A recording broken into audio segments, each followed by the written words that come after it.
What? What's going on? Welcome to Watch Mojo, and today we're counting down our picks for the top 10 things Dahmer, Monster, the Jeffrey Dahmer Story, got factually right and wrong. What I did, I should be dead. For this list, we're looking at what was fact and what was fiction in Ryan Murphy's Netflix series about the infamous serial killer. Are you watching Dahmer? Let us know in the comments below. Number 10. How Jeffrey Dahmer Was Caught. Right. Netflix's limited series about Jeffrey Dahmer begins with the night a would-be victim survived an encounter with the killer. Somebody call the police! Help me!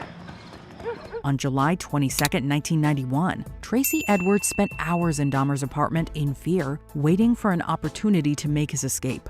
And though the way in which he escaped is depicted differently in the series, Edwards did hit Dahmer and ran out of the apartment. I hit him and I ran towards the door, and he was right there, tried to grab me, get me back in there. 2 police officers went to Dahmer's residence to obtain the key to unlock the handcuffs still on one of Edwards' wrists. Once they found explicit photos documenting some of the murders, Dahmer was apprehended, putting an end to his reign of terror. The officers were stopped by an individual who claimed he was in the apartment and became engaged in a dispute with the owner of the apartment and left the apartment and called the officers. Number 9. Dahmer wore yellow contacts. Right. One of the lesser-known facts about Dahmer was his strange habit of wearing yellow contact lenses. You see my contacts? They're just like the Emperor's.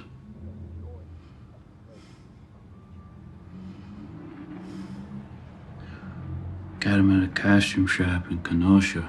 He wore them because he felt connected to 2 dark characters in his favorite movies: the Emperor from Star Wars Episode 6: Return of the Jedi, and the Gemini Killer from The Exorcist III. In changing his appearance to resemble these powerful fictional figures, Dahmer himself felt more powerful and predatory. That I actually derives a sort of pleasure from watching that tape. Did you like feeling evil? No, I didn't. But I had tried to overcome the thoughts, and it worked for a while, but eventually I gave in. He repeatedly watched the films before he went out to find another victim to bring home, often making them watch the films with him. What are you gonna do? Told you. We're gonna hang out. Gonna watch a movie. Gonna take some pictures. And then I'll pay you. Tracy Edwards also testified that while playing The Exorcist III, Dahmer was chanting and rocking back and forth. It was like a slow slur, like some of that nature, some close like that, I'm not sure. Did it keep on for a period of time? Off and on throughout the ordeal. Number 8. How Ronald Flowers survived. Wrong.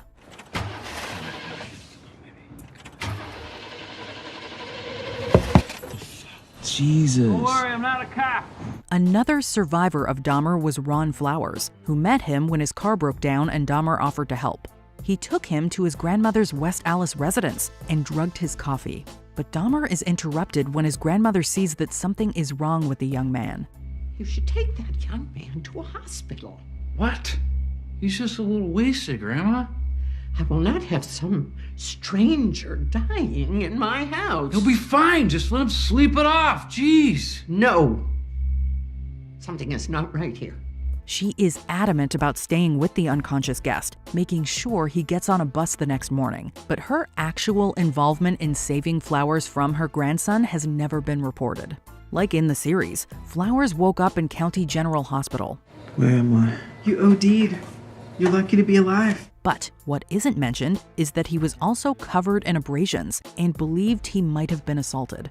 He later testified that he didn't know how he got there, though the series provides a fictional scenario. A guy I met last night, he was weird. He must have slipped something in my drink. Dude tried to kill me. Number 7. Dahmer posed in yearbook photos. Right. How did he get in there? I don't know. Dan, how did you not catch this? I'm sorry, I didn't see him in the photo. That's your goddamn job, Dan. The Netflix series mainly follows Jeffrey Dahmer as an adult. But a flashback to him in high school shows him sneaking into a yearbook picture for the Honor Society, despite not being a member. Yes, he actually did this, and his face was subsequently blacked out of the photo. My Friend Dahmer, both the graphic novel and its film adaptation, go further into the prank and the other club photos he infiltrated. Excuse me, what do you... Oh, no. Is that really necessary? Former classmates have described how his bizarre behavior in school quickly went from entertaining to concerning, given his heavy drinking. And I remember sitting next to him in a first period, I believe, history class, and he had a styrofoam cup of scotch, I believe it was scotch. I remember saying, "Jeff, what is that?" And he threw his head back and he shook it and he said, "It's my medicine." Number 6. Dahmer killed Dean Vaughn. Wrong. In episode 7, Glenda Cleveland meets Dean Vaughn, a new resident of the Oxford Apartments. Sorry I snapped on you. You gotta be careful in this neighborhood. Well, I'm a good guy. Scout's honor. She sees him talking to Dahmer in the hall and is visibly concerned. The series doesn't follow through with his story, but it does point viewers in a certain direction. However, Vaughn was really a tenant in the building. He was found strangled in his upstairs apartment in early May 1991. Dahmer was questioned about the suspicious death before he was arrested, and again when he was eventually caught. Both times he denied knowing him, and no evidence was ever found connecting him to the crime. As of 2022, the murder of Dean Vaughn is still unsolved. And what about Dean Vaughn? You was talking to him in the hallway, then I never saw him after that.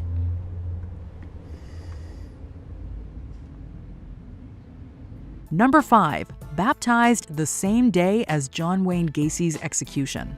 Right. So you've never done construction work before? No. Well, like I said, it's just stuff around the house, helping Mama, you know. The beginning of the final episode doesn't open on Jeffrey Dahmer, but rather another infamous serial killer, John Wayne Gacy, aka the Killer Clown. In the 1970s, Gacy took the lives of more than 33 young men in Illinois until he was arrested in December 1978. Gacy was the epitome of evil, and he was the epitome of being a great guy, which gave him the ability to be the most evil guy in the world. For 14 years, the convicted murderer was on death row at Illinois' Menard Correctional Center, and on May 10, 1994, Gacy was executed by lethal injection. John Wayne Gacy was pronounced dead at 12:58 a.m. He got a much easier death than any of his victims. In my opinion, he got an easier death than he deserved. But the important thing is that he paid for his crimes with his life. Meanwhile, in Wisconsin, Dahmer was being baptized by Minister Roy Ratcliffe. And, as it's briefly mentioned in the series, a partial solar eclipse also occurred that day. What does it all mean? We don't know, but this connection between two notorious killers is definitely eerie. Congratulations, Jeff. You're saved. Thanks. Thank you. Number 4. Victim impact statements. Right. I would like to say to Jeffrey Dahmer that he don't know the pain, the hurt, the loss, and the mental state he's put our family in. One of the most heartbreaking parts of Jeffrey Dahmer's 1992 trial was hearing the impact statements. After sitting through the details of his crimes, family members of the victims had the opportunity to address the court. One of the more harrowing statements came from Rita Isbell, the sister of Errol Lindsay. Jeffrey, I killed you, God damn it! Look at me, motherfucker! The series recreates the emotionally charged moment with actress Deshawn Barnes, who embodied the palpable pain, anger, and sadness of Isbell in her performance. Now, I don't want to ever have to see my mother go through this again. Never, Jeffrey! Jeffrey, I hate you! And Dahmer's own statement took a lot from the real-life one. That I did what I did, not for reasons of hate. I hated no one. Number 3. Glenda Cleveland lived at the Oxford Apartments. Wrong. In the series, actress Niecy Nash plays the role of Glenda Cleveland, a woman who is often overlooked in the Jeffrey Dahmer case. She interacts with him, mostly to complain about the smell and noise coming from his apartment through her vent. I gotta say, that smell is worse than ever. Is it? The real Cleveland actually lived in the building next to the Oxford apartments. The character is likely a composite of Cleveland and Pamela Bass, the woman who lived across the hall from Dahmer, who possibly unknowingly consumed human meat given to her by her neighbor. However, Glenda Cleveland did continuously call Milwaukee police after her daughter Sandra Smith and niece Nicole Childress told her about a boy they tried to help. Number 2. Milwaukee police officers returned a victim back to Dahmer's apartment. Right. What the hell? Yo, hey kid, what are you doing? In late May 1991, some young women, including Smith and Childress, found Conorak's synthesophone stumbling in the streets, not in the Oxford apartment's hallway as shown in the series. They called the police to help the very young-looking boy. He was holding on to me with a really, really strong grip, and he was trembling, he was shaking. So I just stayed with him, and I was like, I'm gonna get you some help. But when Dahmer came back to his apartment, he convinced officers Joseph Gabrish and John Balserzak that synthesophone was of age and his boyfriend. In the series, Cleveland is at the scene confronting police, trying to tell them that he was a minor. Wait. You just gonna let him take this baby back inside? Ma'am, he's telling me this is where they live. We're gonna take him back inside. Y'all don't at least want to find out how old this boy is first? Ma'am, he says it's his boyfriend. We'll handle it from here. I'm really sorry about this, everybody. Despite protests from the women, the officers escorted Dahmer and his incoherent boyfriend back to his apartment. When the police left, Dahmer killed him. Tragically, this poorly handled ordeal actually happened. After Dahmer's arrest, Gabrish and Balserzak were suspended, but later reinstated. Before we continue, be sure to subscribe to our channel and ring the bell to get notified about our latest videos. You have the option to be notified for occasional videos or all of them. If you're on your phone, make sure you go into your settings and switch on notifications. Number 1. Dahmer always wore his glasses at trial. Wrong. Mr. Dahmer, before I impose sentence, I understand you have a statement you'd like to read? Yes, Your Honor. Towards the end of the series, Jeffrey Dahmer goes on trial for the murders. While the majority of the scenes are accurately recreated, there's one detail that was different. Evan Peters as Dahmer almost always wears the killer's trademark glasses. But the real Dahmer specifically did not wear his glasses throughout most of the trial. His reason? He didn't want to look the jury or victims' families in the face. Yes, it's a small inaccuracy in a largely true-to-life series. However, his decision to remove his eyewear is significant because it shows that he was unable to face his crimes. Because I didn't feel accountable to anybody. I didn't feel that I had to face what I had done ever. And so there comes a point where a person has to be accountable for what he's done. Can't go around making excuses, blaming other people or other things.